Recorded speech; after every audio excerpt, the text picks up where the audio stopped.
And this is the right time to investment in any real estate.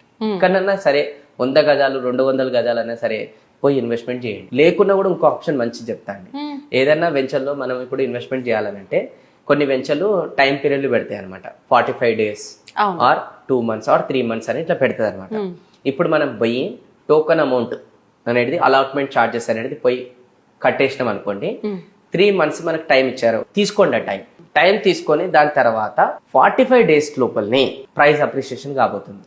ఆ price appreciation మీకు 10,000 గజం కొంటే అది కాస్త మీకు 12,000 15,000 అవుతుంది. అయ్యింది అనుకోండి, స్టేట్ అవే మీకు జస్ట్ బుకింగ్ అమౌంటే చేశారు, అప్రిసియేషన్ పెరిగిపోయింది. కానీ అప్రిసియేషన్ పెరిగిపోయినప్పుడు అప్రిసియేషన్ పెరిగిన దానికి ఛార్జ్ అడగరు వాళ్ళు, బుకింగ్ అమౌంట్ చేసినాం కాబట్టి అంతకే అవుతుంది. అంటే మనకి స్టేట్ అవే 15,000 ఆరు 2,000 నుంచి 5,000 మనకు ప్రాఫిట్ పొందుతున్నాం.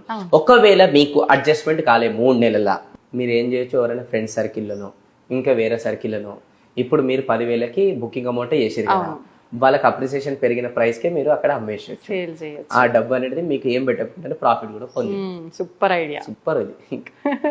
అందుకోసం ఎక్కడన్నా జస్ట్ 5 లక్షలు 2 లక్షలు పోయి టోకన్ అమౌంట్ ఇచ్చేసేయాలి. ఇప్పుడు ఉండాలి, మల్టిపుల్ దగ్గర పెడితే ఇంకా మంచిది. అవునవును. ఎందుకు, after government results and result అయిన ఒక 1-2 months కి ప్రైజులు పెరుగుతాయి.